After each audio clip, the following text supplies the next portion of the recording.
Today's episode is brought to you by Mazars. SoundCartel. Workplace culture has shot to the top of the priority list since COVID and lockdowns. So, how do business owners and staff find a cultural sweet spot that enables the business to thrive and brings out the best in both parties? From SoundCartel, I'm Nicole Goodman, and this is Business Essentials Daily.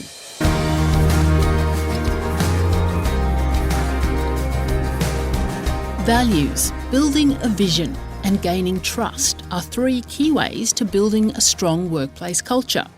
We know that, but Mike Goldman offers a tangible road, strategies to getting it done.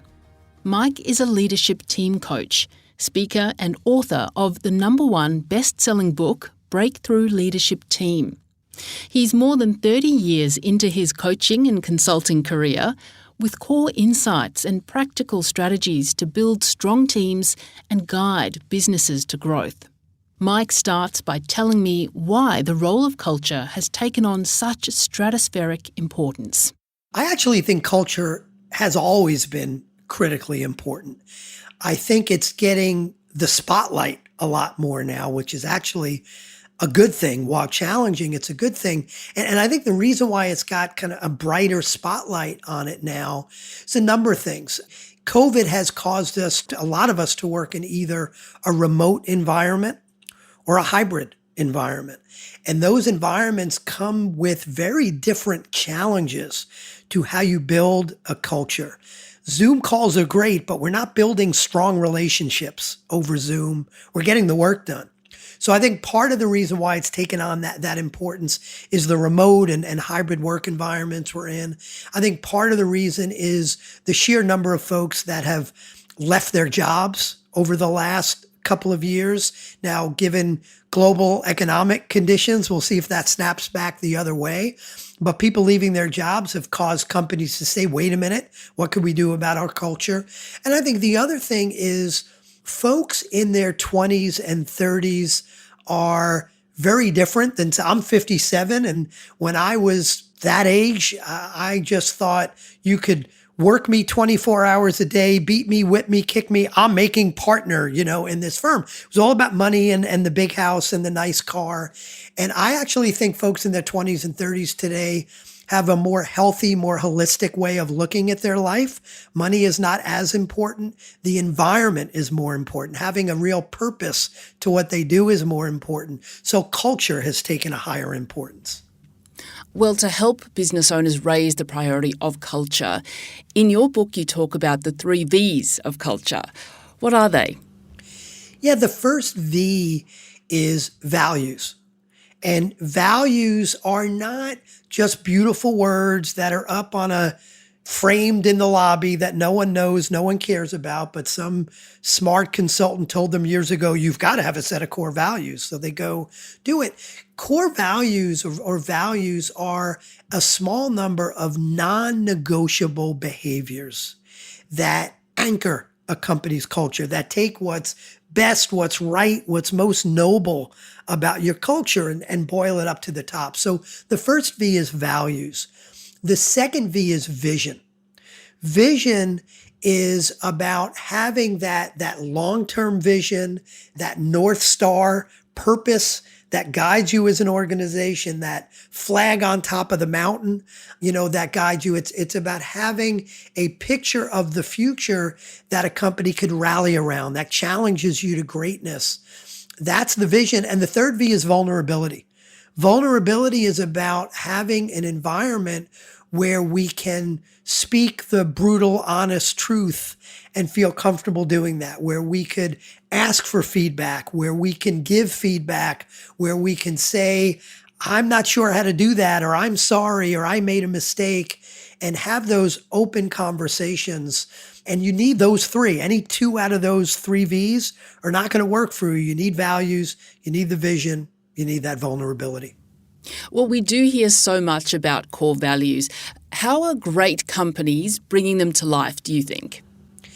It's a great question. And because a lot of companies, they wind up words on a poster and that's it. The way companies are bringing them to life is they are making sure to hire people that are already living their core values. I'm not going to hire people and teach them the core values. The core values about who you are.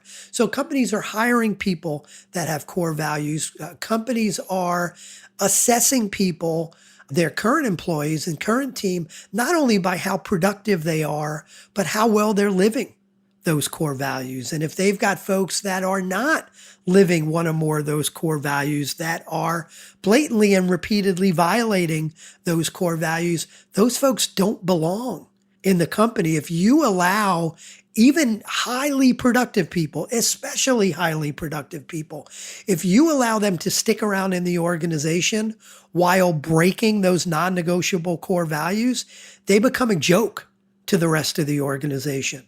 So you want to hire people that are living the core values. You want to assess talent by looking at core values. You want to reward people who are modeling your core values. You want to tell core value stories all the time. You want to give people feedback based on the core values. You know, if you did a great job in a meeting, I could say, hey, Nicole, great job in that meeting. That's okay. You're going to like that I said that. But if I say, hey, Nicole, I got to tell you, you modeled our curiosity core value in that meeting. I hope you keep doing that. Great job. So using core values when you're giving people feedback, good or bad, especially informal feedback, helps folks to know, oh, wow, I guess they're really serious about this core values thing. So, Mike, what's involved then in creating a vision? What are the key pieces you think are needed?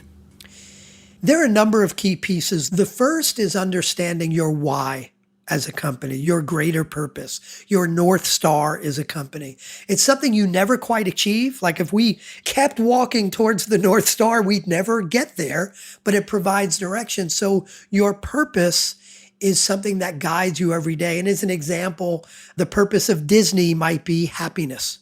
Right? They're not going to wake up one day, so we've made everybody happy, we're done, close up shop, but it's their North Star. So the first thing is your purpose.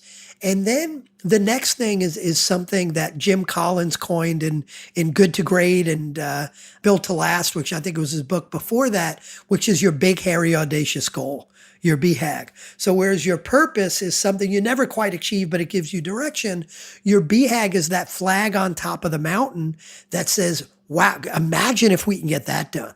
Imagine if we could achieve that. So you are trying to achieve that, and that may be 10 or 15 years out. And then the next level, as we go shorter term with vision, is something called a 3HAG. And a 3HAG is, instead of a big, hairy, audacious goal, a 3HAG is a 3-year, highly achievable goal. And it might be a stretch. A highly achievable doesn't mean you're not stretching, but it's that 3-year vision, that 3-year, what are our financial targets? What do we want to be 3 years from now? And then I like creating something, an author named Cameron Herold coined, so I'm stealing it from him, is something called a vivid vision. And the vivid vision goes 3 years out, and it's not about the dollars. It's not about how many clients you're going to have. The vivid vision says, what is this company going to look like, feel like, smell like? When I walk the halls, what am I going to see? What's the media saying about us? What are our employees saying about us? What are our clients saying about us? It's more of that 3-dimensional versus we're going to be here's our revenue, here's our profit. It's more of a 3-dimensional view of what the place is going to look like, feel like, smell like. So those are the key components that I work with my clients on to create their vision. So when it comes to vulnerability and trust in their team, how do you help clients build that? Because it's more on the softer skills side of things. It is, and it's easy to say it comes with time and it comes with a team working together. It does, but what I try and do is take something that may take 3 or 5 years and help companies get it done in 3 to 6 months. And 2 exercises I'll mention, one I do pretty early on, is something called the personal lifeline exercise, where I simply have my clients, who are typically the leaders on a leadership team, I have them create kind of a timeline of their life. What are the 10 or 12 highlights and lowlights of their life from birth until today? And then they each take about 10 or 12 minutes and review the highlights of their lowlights of their lives. And sometimes there's some tears involved and people go really deep because there are some significant things that happen in our lives. And it's not just business, it's personal. So by the time they're done going around and sharing that around the table with the team, they all know each other at a level that even if they've already been working together 10 years, they find out some things about each other they wouldn't have known before. So that's one example of an exercise. The other one I do that a team needs to be ready for and have some level of trust for is something I call the team accountability exercise. And that's where they go around the table and they're not sharing anything about their lives. What they're doing is they're each giving each other feedback. And the feedback is here's one thing you do that really helps this team. And I want to thank you for it. Here's one thing you do that hurts the team. And I need you to work on it. And that scares everyone to death the first time I say we're going to do that exercise. But it's my favorite exercise of all the things I do with my clients, because not only do people hear feedback they need to hear, and then I have them all commit to what they're going to change based on what they've heard. Not only do they hear great feedback, but the real power of the exercise is they are all building their muscles around feeling more comfortable giving and receiving feedback. So they're not waiting until the next time I come and do a peer accountability exercise for them. They start to give each other feedback all the time. So that's a wonderful exercise to help people build that vulnerability. That was Mike Goldman, leadership team coach, author and speaker. To find out how Mike can transform your team or to order his book, Breakthrough Leadership Team, head to mike-goldman.com, or you'll find the links in the show notes of this episode.